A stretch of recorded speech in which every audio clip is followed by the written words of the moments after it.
Conquering Mount Scrapmore with Brenda. I'm Brenda, and we're here with another episode of Blue Monday. Yay, Blue Monday. I'm making 35 blocks, all in various blues, because I am overwhelmed with my blue fabric scraps, and we're making a charity quilt. Now, each one of these blocks is 12.5 inches unfinished, but you could take any of these blocks and make an entire quilt out of them if you want. But we do try to have some beginner-friendly ones as to not to scare off the beginners. So here today we've got a nice one called Spool, Big Spool.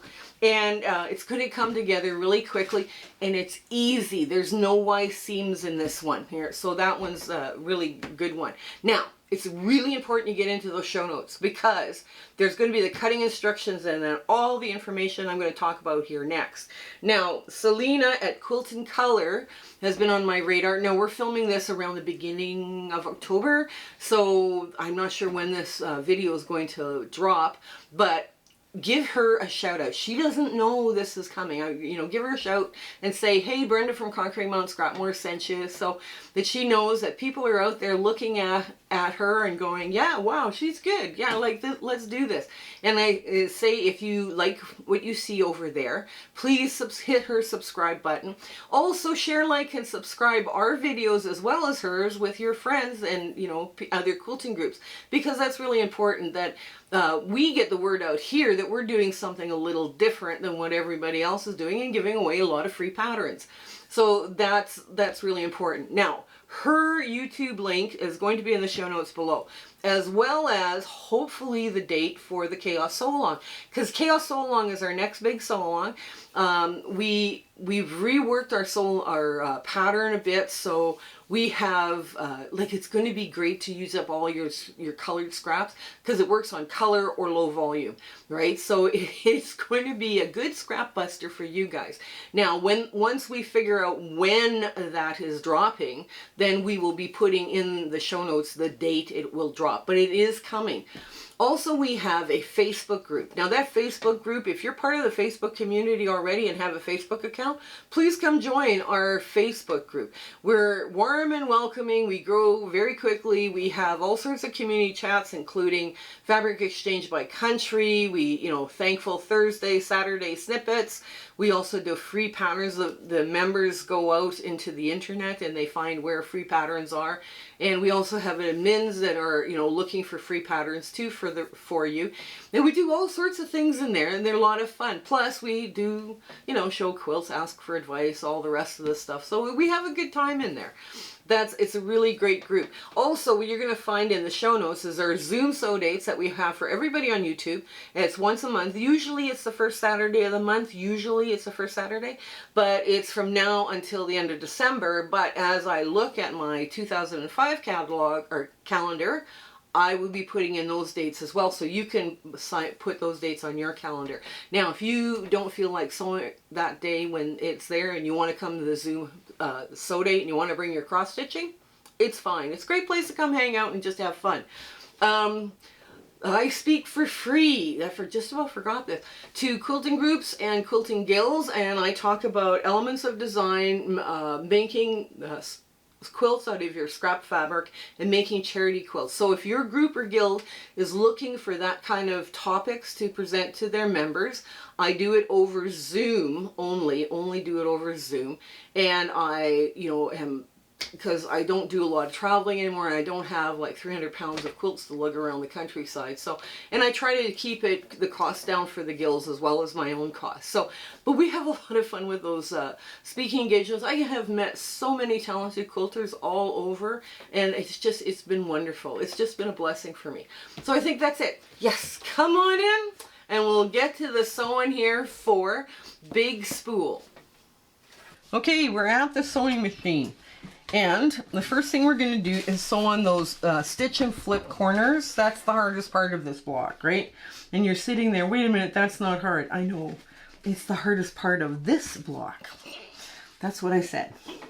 This one does not have any really hard parts, because, like I say, we wanted to be a little bit easier, trying to get stuff sewn. Now, I iron the fold. I got my husband to iron the fold on the line, so I'm just gonna stab this And what happened was, it's easier then for me to manage. Now, if I was doing lots of these, what I would do is I would do all one side of the stitch and flip, you know, and then keep the other side just pinned in place, kind of as to which direction it's going. So if I was using a bunch of different low volumes, I wouldn't have an issue as to where I would be, you know, where I'm pinning or which one is being used where, right? So that would be good. Okay. Now, I'm going to take that out and just spin it around. Okay. Well, we haven't lost which way we're going. That's good. Okay. Ooh.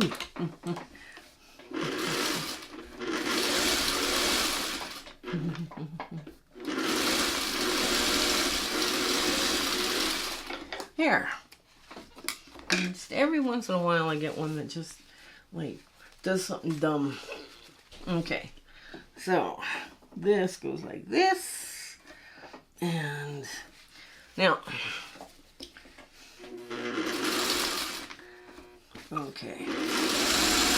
Here we go. And you want to stay on this side of the line, right? Because if you sew on this side of the line, it's your block, your stitch and flip is going to be too short. You need good coverage, right? So this is going, both of these are going the right way.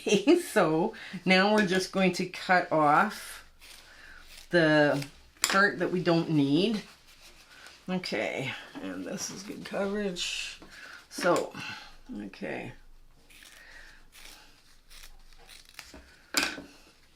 So we can use this as a leader ender, those little triangles.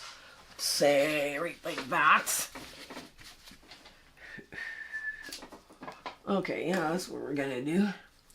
And I'm going to sew these, so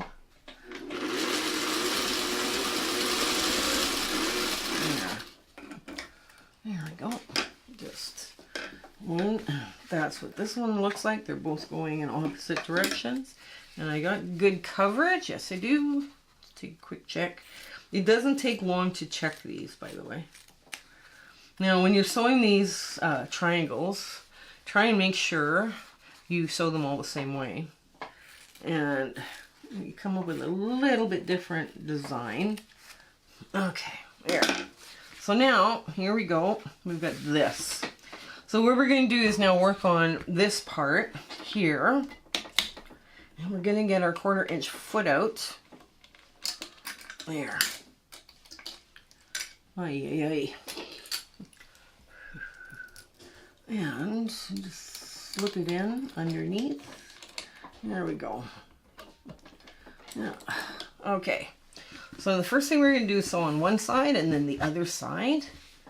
I had got some really adorable fabric when I was down in the States.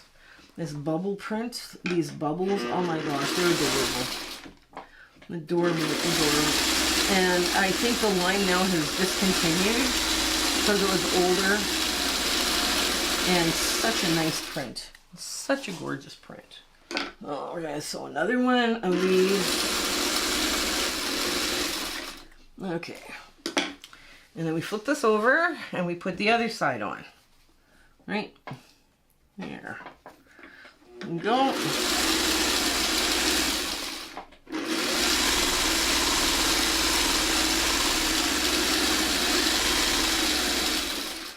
Okay. And now we do another one. Who says leader and enders aren't fun? So I'm just going to push them in.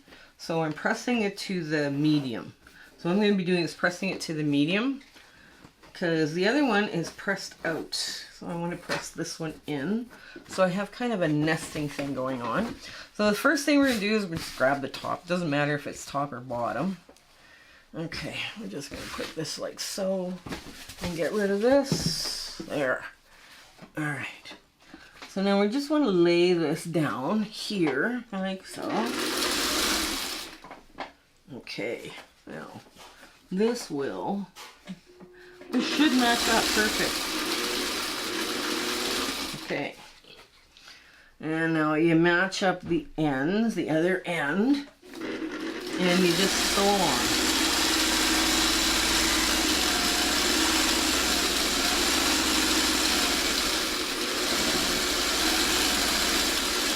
There, just like that. Okay, last leader ender thingy through. Okay. So now I'm just going to push this out, right? Just like that. Just like that. And this gets sewn on like this. Don't make it so it sews on like that, because I don't know what you have when you got that. It doesn't look like anything. I don't know. If you want to do your spools that way, you could, I guess, but that's not a traditional spool. But see, this is avoiding the Y seams. You just put in a little triangle, right? Now Y seams are not hard. We're doing a Y seam Wednesday, or we did a Y seam Wednesday. If you sew along with that, by the time you get to the end quilt that we're making, Y seam shouldn't be a chore.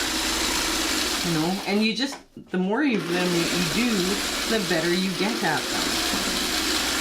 Okay. So I'm just going to show you what, so I'm going to turn this all over and press to the dark. Okay, press to the dark. Again, to the dark. And now I have made cute little quarter square triangles. So I'm going to sew these leader and enders this way through. And I'll have itty bitty little quarter square triangles. But the bias, the edges are bias, right? So be very careful when you use them to, you know, make sure you have something around them that removes that bias edge. So since I'm working on Blue Crumb Carnage, I'm going to have something right away that's going to be taking care of that. Okay, so now again, just pressing out. Now, this all lines up really well, but this is what happened here. I have twisted both my seams by accident. Ugh. Okay, so I'm just going to clip the seam and press it down in place. And clip this and press it down. Okay, so what should have happened is that this should have been going out, this seam should be going out that way, and this seam should be coming in this way, right, for it to lie flat.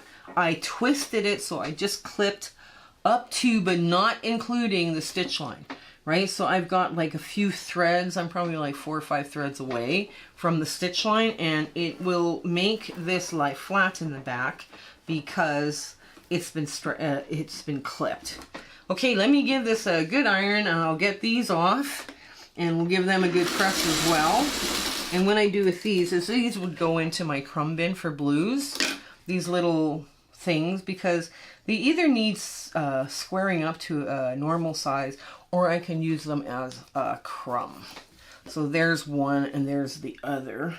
And like I say, they're cute, but they're all that outside edge is on bias, right? So when you're saving them, there's a couple of ways you can do things, right? Normally I sew these kinds of things into pinwheels, but you know, this is nice too for a change. Anyways, let me get an iron and I'll get to our ta-da moment. Okay, here we are. Here's the big spool. I hope you guys found that one was more beginner friendly for you than trying to do Y seams on this. And it does work out really well. It comes together, and you watch me sew it together. It didn't take long at all. I do hope you give this one a try. Now, when you're doing this, if you were to do an all over quilt just of spools like this, you could put them all in, rows and columns like this, or you could go like this and then the next one up and down like that, right? So you would have them kind of like topsy-turvy. You could have all sorts of fun with this spools block. But you also get little extra quarter square triangles, or you could make little pinwheels out of these, right? And that would give you just a little bit extra block. So you're not wasting anything on this quilt, right? Like, you're not throwing stuff into the dump. You're making other little blocks that could be used as part of your border. that's something to think about. So anyways, I do hope you give this one a try. It was lots of fun to come up with these lessons for you. And I hope that everything is going your way and life is very happy for you right now. So I want you to take care and stay well until we see each other again. Okay, bye! Hello again. We just want to thank you for enjoying our video and, you know, coming along with my husband and my YouTube adventure and quilting. And, you know, sometimes things don't work out as best they should, and sometimes they work out great. We're going, wow, that went well. But it's been an amazing journey, and I'm so glad I could share it with you. Share, like, and subscribe these videos. That really helps us out, and it helps us make more charity quilts, okay? So you guys take care until we have a chance to meet again, okay? Bye!